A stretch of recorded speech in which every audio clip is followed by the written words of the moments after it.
And so we're not here to mope around or to live miserably or to complain incessantly or to see the worst in everything or to catastrophize. We are here to join in this song. God made the whole universe, string theory, pulsars, astrophysics, 12 notes in the universe, In Dem Nomen Jesus, Bach, all of it is comprised of a song, of music.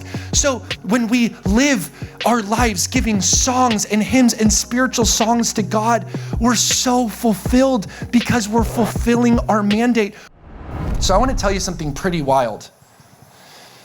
The whole universe that God crafted, the warp and weft of its fabric as we draw to a close, the whole thing is built on a song. This is true. The whole thing is built on a song.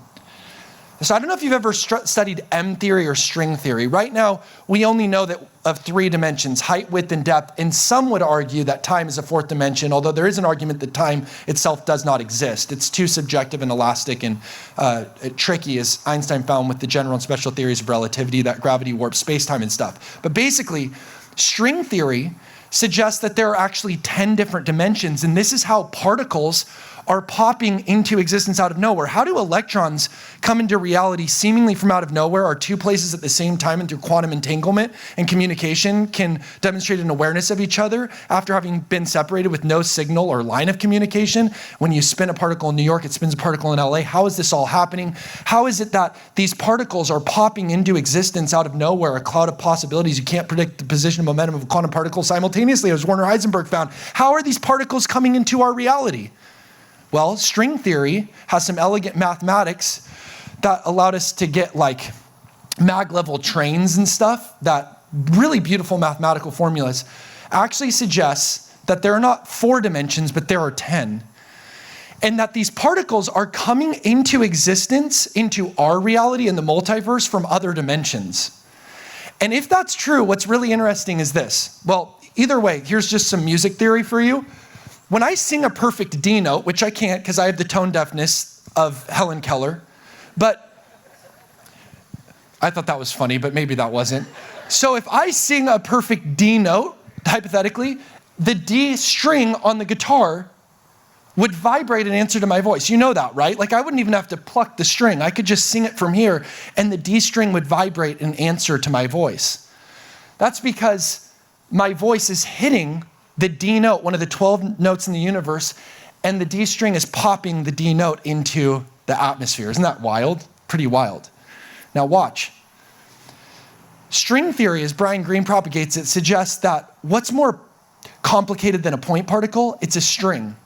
And so if the universe is built on strings, that means that these strings from other dimensions are popping particles into our dimension, just as the D string pops D notes into the air.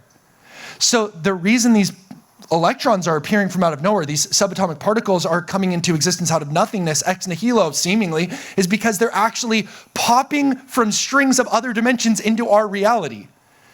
You say, okay, I don't care about all that. What does that have to do with anything? If string theory is correct, then it's not just that stars sing, humming a steady E flat note. It's that even in the subatomic world, not just with telescopes, but with microscopes, the whole universe, the warp and weft of its fabric is predicated upon and built on a song.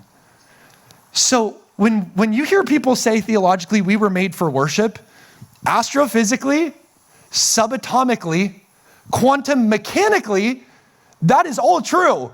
The whole thing is a song. And so we're not here to mope around or to live miserably or to complain incessantly or to see the worst in everything or to catastrophize. We are here to join in this song. God made the whole universe, string theory, pulsars, astrophysics, 12 notes in the universe, In Dem Nomen Jesus, Bach, all of it is comprised of a song, of music. So when we live our lives giving songs and hymns and spiritual songs to God, we're so fulfilled because we're fulfilling our mandate. We're going all the way back to Genesis 4, Jubal, who was the father of those who played the harps and the flutes. We're making melodies in our hearts to the Lord, and we're so much more joyful when we're giving thanks because through cognitive restructuring, we're saying we're strong, even if we feel we're weak. And even when we're at miserable times, we're actually thankful for them because they're forging our soul into steel. And we're realizing that the whole thing is a cosmic orchestra working together for the good. It's amazing stuff. So of course we're going to sing. Of course we're going to give thanks. Of course we're going to make melodies in our hearts to God. Isn't that good? Isn't that good stuff? Ben Courson here. Thank you so much for watching my new YouTube channel. Make sure to smash that like and subscribe button, share this video with all your friends, and hit that bell so you're notified every time a new video comes out. May the hope be with you.